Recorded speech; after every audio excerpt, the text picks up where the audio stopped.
Welcome to The Explainer.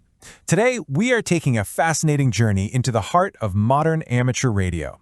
If you've been wanting to unlock the absolute full potential of your Icom IC-7610 for some flawless FT8 digital operation, well, you're in exactly the right place. We're going to transform this incredibly capable piece of hardware into a finely tuned digital powerhouse, linking it perfectly with your PC. So let's dive right in.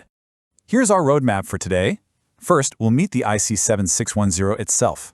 Next, we'll run through some essential firmware updates, tackle the hardware and interface setup, configure WSJTX, and finally, get right into transmitting and logging.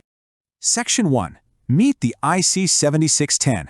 Let's get properly acquainted with this impressive piece of engineering. I mean, just look at that front panel. It is a total marvel of modern radio design, packed with tactile controls and that gorgeous dual waterfall display. But, for FT8, our mission is actually to bypass a lot of these physical knobs. We want to perfectly bridge this hardware directly with our modern PC software so the computer and the radio can talk to each other completely seamlessly. Pulled right from the Icom service manual, its core specs show exactly why this rig is such a beast for digital modes. It pumps out a solid 100 watts across HF and 6 meters. Plus, it utilizes an advanced direct sampling superheterodyne system with a 12 kHz intermediate frequency and features dual digi-cell functionality. That basically means it's incredible at rejecting out-of-band interference, making sure you hear even the absolute faintest digital signals out there. And popping the hood, it is just as impressive. You can really appreciate the clean, intricate internal engineering of the PA and tuner units right alongside the main and Digicel boards. It's almost like a highly complex digital puzzle in there. Every single trace and component is designed to keep your signals incredibly pure, physically grounding those abstract digital signals we're going to be routing from the PC later. That purity is absolutely crucial for weak signal modes like FT8. Section 2. Essential firmware updates. Before we even think about touching a USB cable, we need to do a little digital housekeeping. Updating your radio to the latest firmware is a totally critical first step for a stable setup. Based on the Icom support documents, we are specifically targeting version 144 for the main CPU. You really want your hardware running the best possible, most up-to-date code before introducing third-party computer software into the mix, right? So, why does this specific update matter so much? Well, version 144 includes a massive bug fix. It resolves an issue where the antenna tuner would actually fail when the digital pre-distortion or DPD function was enabled. It also updates some character limits for the network name, but honestly, fixing that tuner bug alone is a real game changer. It'll save you a ton of headaches when you're trying to get a perfect match for those digital transmissions. Section 3. Hardware and interface setup. Now for the fun part. Physically and digitally introducing the radio to your Windows 11 PC. Okay, pay close attention to this one because it's a massive gotcha, sourced straight from real operator experience. When you're dealing with digital modes, stray RF interference getting into your USB cable can cause these catastrophic, frustrating connection timeouts. So, the absolute best practice, grab a high-quality shielded USB cable. And definitely don't hesitate to snap on a ferrite ring or two to really choke out that stray RF. Trust me, it's worth it. Now here is the exact, strict order of operations to get Windows to actually recognize your rig. Step 1. Do not connect the USB cable yet. Seriously, leave it unplugged. Step 2. Go download and install the official Icom drivers from their support page. Step 3. Okay, now you can plug in that shielded USB cable. And finally, Step 4. Open up your Windows Device Manager, check the COM ports, and find your Icom driver. You are specifically hunting for the port labeled with an _A. That _A is the golden control port we need. Section 4. Configuring WSJTX for FT8. The hardware is locked in. Let's get the software side talking. But wait, before we even touch the radio settings in the software, we have to talk about the absolute golden rule of FT8.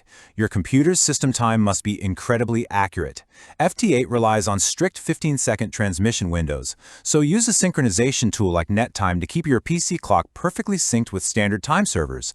Literally, if your clock is off by even a second or two, you're not going to decode a single thing. All right, let's map out the exact internal menu settings on the IC-7610. Dive into the connector menu. You'll want to set your CIV baud rate to 19,200. Next, change that CIV USB port setting from unlink to link to remote. For the mod input USB mode level, just leave that right at the default 50%. And here is a vital one. Set Data 1 mod strictly to USB. When you're actually operating, you absolutely have to put the radio into Data 1 mode so it knows to listen to the audio coming over USB from your computer. Moving over to the WS-JTX software, let's hit the Radio tab. Select Icom IC-7610 as your rig. Then enter that specific COM port we found earlier, the one with the _A.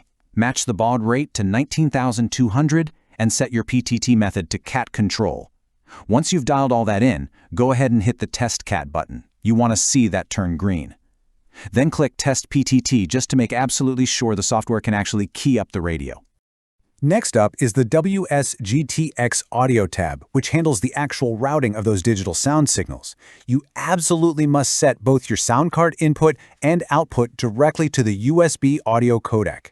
This is essentially the IC-7610's internal sound card. Whatever you do, don't select your computer's built-in microphone or speakers. Otherwise, you're going to end up transmitting the sound of your dog barking or your keyboard typing instead of FT8 tones. Section 5, Transmitting and Logging. We are at the finish line. Let's get this rig transmitting a clean signal and log an actual contact. But hold on, before we hit that transmit button, we have to address a critical operational question. How do you avoid splatter on the waterfall? Splatter is when your signal gets distorted and violently bleeds across multiple frequencies, basically ruining the band for everyone else. As good digital operators, signal quality has got to be our top priority. The secret sauce here is managing your ALC, or automatic level control. When you're transmitting, your radio's ALC meter needs to be as low as humanly possible, ideally resting right at 0. If that ALC meter is bouncing high, you're overdriving the audio, and that is exactly what causes that nasty splatter. Now, you don't fix this with the radio's power knob. Instead, you lower the transmit audio slider inside WS-JTX or in your Windows sound settings until that ALC meter drops all the way down to 0. On the flip side, receiving audio has its own sweet spot in WS-JTX. Keep an eye on that little audio meter down in the bottom left corner of the software. When you're listening to a busy band, you want that meter resting comfortably right between 65 and 70 dB. If it's too high or too low, just pop into your Windows microphone input settings for the USB audio codec and tweak the volume slider until it's perfectly dialed in. Okay, now for the really exciting part, calling CQ. First things first, hold Control and click on a nice, dark, free spot on the WS-JTX waterfall. This sets your transmit and receive frequencies so you aren't stepping on someone else's toes. Make sure your standard CQ messages are populated in the software and click Enable TX. And that's it. From there, it's like magic. When someone answers your call, you just sit back and watch as WS-JTX beautifully and automatically cycles through the entire intricate digital handshake of the QSO. And once that final 73 is sent, you're going to want to securely log that hard-earned contact. WS-JTX will automatically prompt you to save the QSO straight to its internal ADIF log. From there, it's super easy to upload to Logbook of the World or QRZ.com. And hey, if you want a really cool visual representation of your contacts, go download Grid Tracker. It runs seamlessly right alongside WS-JTX and maps out your signals across the globe in real time, no crazy extra configuration required. It's completely awesome. Well, there you have it. We've covered the impressive specs, updated the firmware, locked in the hardware, and perfectly optimized the software. Your Icom IC-7610 is officially a finely tuned digital instrument, completely ready to pull those incredibly faint signals right out of the noise. So I'll leave you with this final thought. With your IC-7610 perfectly tuned for FT8, which grid square will you conquer first? Power up that rig, hit the digital airwaves, and let's find out. Thanks for hanging out with me on this explainer, and 7-3.